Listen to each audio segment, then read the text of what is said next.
Ainsi, voilà ce qui reste du village de Enamou-Fouali, ce village de la préfecture de Penjal. Jusque-là inconnu, jusqu'à courant 2023, ce village avait fait entendre son nom à la suite d'une explosion d'un engin explosif contre un convoi d'un tricycle contenant des élèves et des populations civiles. À la suite de cet incident, il y a eu plus d'une dizaine de civils qui sont morts, y compris 3 élèves de l'EPP Sanloaga. Aujourd'hui, Enamou-Fouali est vide. Il vient de s'enregistrer sur la liste des villages vidés par les groupes armés extrémistes dans la préfecture de Penjal, 2 ans après le début de la guerre contre les groupes extrémistes qui occupent cette partie du territoire togolais. Enamou-Fouali, ce village paisible rempli d'agriculteurs et d'éleveurs qui avait germé sur les centres de la réserve faunique de Penjal, s'est vidé d'un jour à l'autre de ses habitants du fait d'un engin explosif improvisé. Plus d'1 mois après l'explosion de l'engin explosif, on pourrait dire que l'engin explosif a eu raison de lui. On pourrait dire que l'engin explosif a eu raison de cette charmante population d'Enamou-Fouali. On pourrait aller jusqu'à dire que l'objectif escompté par les groupes armés extrémistes est atteint. Il s'agissait d'appeler les pauvres villageois et les faire fuir de leurs concessions. Et aujourd'hui, 1 mois après, il en est ainsi. Enamou-Fouali vient de rentrer dans la liste des villages de Penjal vidés. Triste pour Penjal, triste pour les savanes, triste pour cette région qui souffre du fait d'une guerre à elle imposée.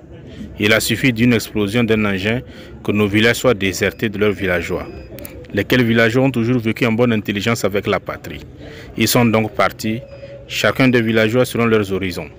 Ils sont partis de gauche à droite, comme un coup donné à un berger, il a fui des brebis s'en est suivi. Enamou-Fouali s'est vidé totalement de ses habitants, y compris de ses animaux et de ses volailles. Un village construit par de braves villageois loin de la corruption des villes est désormais vide. Jusqu'en décembre 2022, le village d'Enamou-Fouali était épargné des arrestations armées. L'armée avait réussi à assurer la sécurité de ce village et de ses habitants. Y compris les populations, les travaux qui avaient été entamés ont dû arrêter d'un coup de pouce. Désormais, le pont d'Enamou-Fouali a cédé la place à la peur, mais aussi à la panique.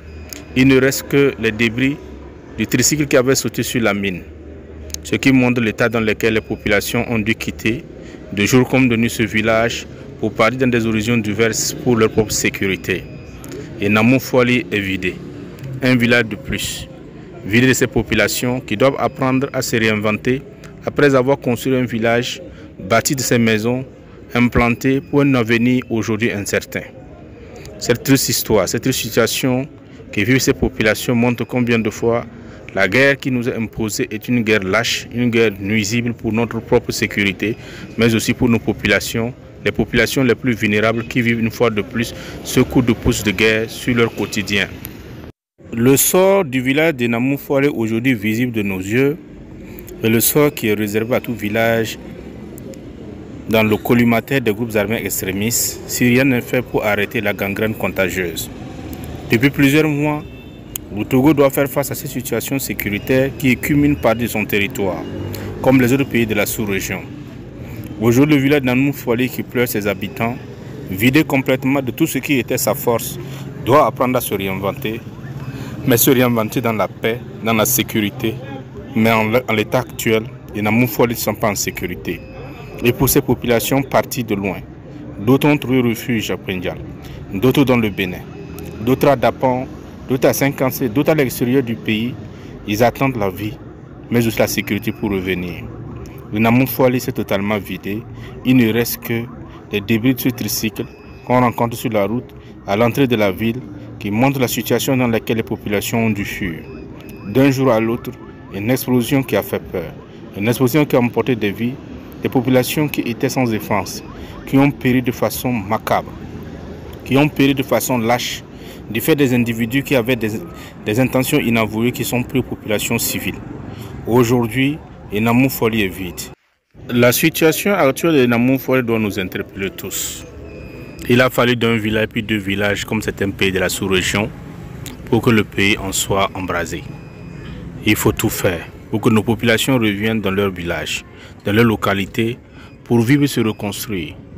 Il est aussi difficile pour ces populations qui ont tout bâti et d'un jour tout perdre pour aller se reconstruire ailleurs et partir dans le traumatisme, la peur, la panique. Tout simplement parce que des individus mal intentionnés ont des projets malsains qui ont visé leur village alors qu'ils ne s'attendaient pas. Une situation à eux imposée. Ils étaient obligés de fuir. La situation actuelle dans Moufouali doit interpeller que tout village qui se vide n'est pas une victoire. Que tout village qui part n'est pas une victoire. Que tout village démoli n'est pas une victoire. La victoire contre les groupes armés extrémistes qui occupent notre territoire doit nous amener à repenser que cela doit se mener avec le concours de populations, des populations vivantes, présentes, des populations qui sont en sécurité, qui combattent aux côtés de nos forces de défense de sécurité et qui savent qu'ils vont revivre, qu'ils vont renaître des cendres. La guerre n'est pas encore terminée. La guerre sera terminée quand nos populations seront sur leur terre, sur leur village, dans leurs maisons, dans leurs concessions, proches de leur bétail, de leur volaille, de leur famille. Ils pourront voir leurs enfants grandir et se voir enterrés quand ils seront vieux.